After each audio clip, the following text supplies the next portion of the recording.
So you talked about you came back and things were different. What did you notice?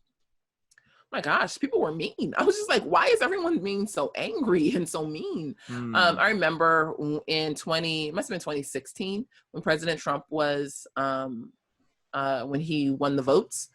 And I was sitting on a plane in Ghana, and the announcement came over the loudspeaker who the new president was, and people like literally fell out of their chairs. They were screaming, there was crying. It was a mess. And so, but I didn't realize that there was riots here. I didn't realize that, how angry people were. Sure, I saw things in the news that were like, this is a poor decision. But then I saw things, in the news that were like, this is going to be a great decision. My social media feed was pretty balanced with like, he's horrible to praise God. He's going to be a godsend for our country. I don't know that I had strong feelings about it either way, because I was in South Africa and I had no plan on coming home. When I got here, and I really started to pay attention to what was happening, what my social media feed was,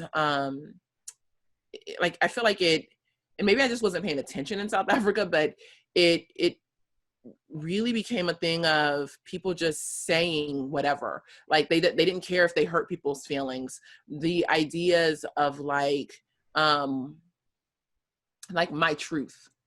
My voice, my truth, my experience. So you should be believing my experience as a person of color, was really big. And the things that we only talked about around the table at home, or around the table at my friends' houses, or my mom's friends' houses, things that I would overhear as a child, white people always want to keep us down, or, they think they can do us any kind of way. This was now people's posts on Facebook.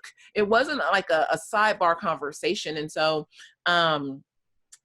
what I recognized is that a lot of the frameworks, I'm sure we'll talk about this, but a lot of the frameworks that I had held personally, and even learned in school, and I would say had advocated for, were now just here. Everyone was talking about them.